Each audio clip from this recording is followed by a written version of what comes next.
said he was 14 years old. You think he was more like 25. So he's our youngest member, and he was introduced to the conservative values and constitutional leadership of Rick Perry on November 9th, 2011, during the CNBC debate. Since then, he has tried to help further Governor Perry's campaign in any way possible, ultimately leading him to join us at the PerryFire I as the National High School Director. Ladies and gentlemen, please welcome Eli Cardley.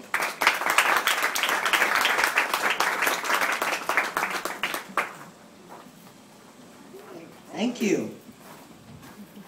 Hello, everyone.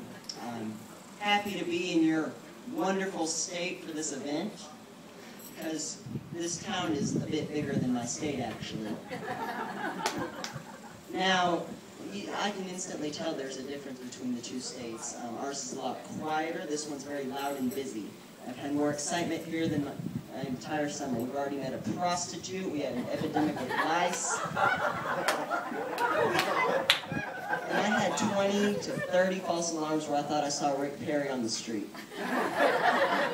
It's very exciting.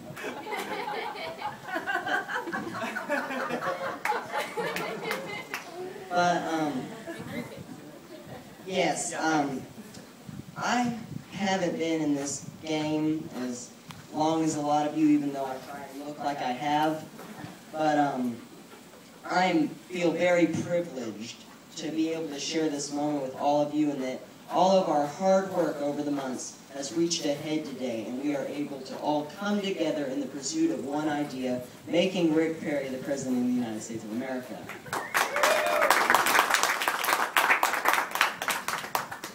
Now, if you don't mind, I'm going to give you a little backstory real quick.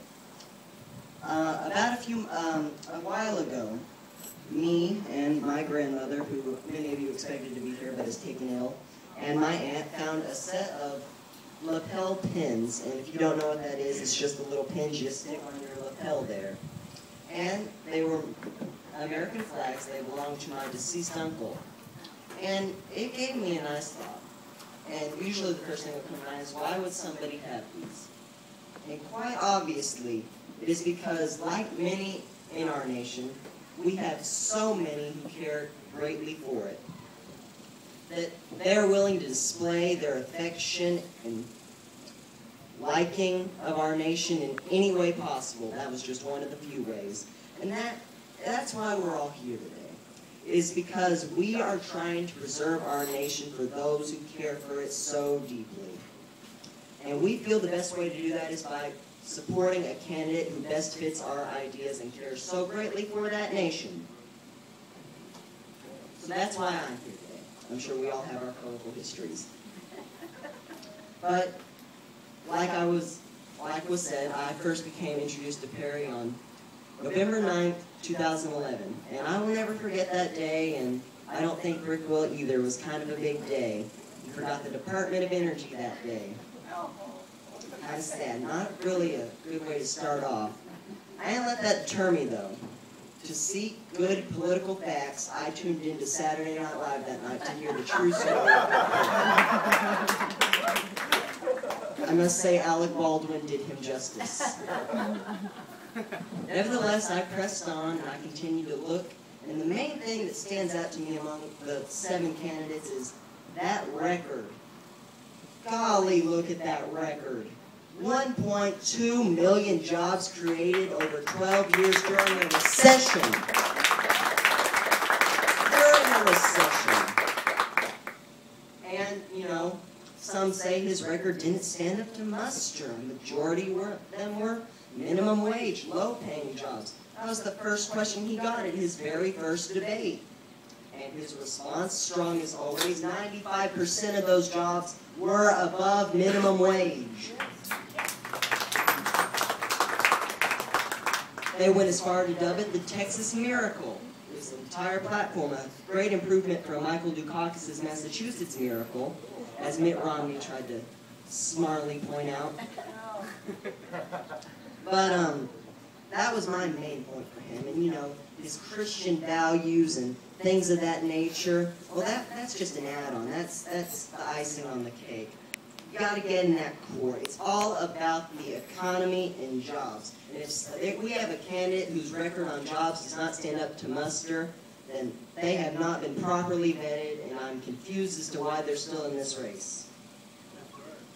But he tossed around other ideas too, the infamous 20% flat tax, simplifying the tax code, putting sanctions on Iran, not putting a fence on the border.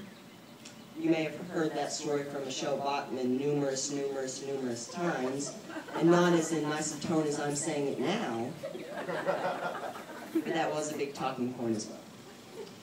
And another thing that I have to point out that I just love is he was never afraid to say something that was dubbed politically incorrect.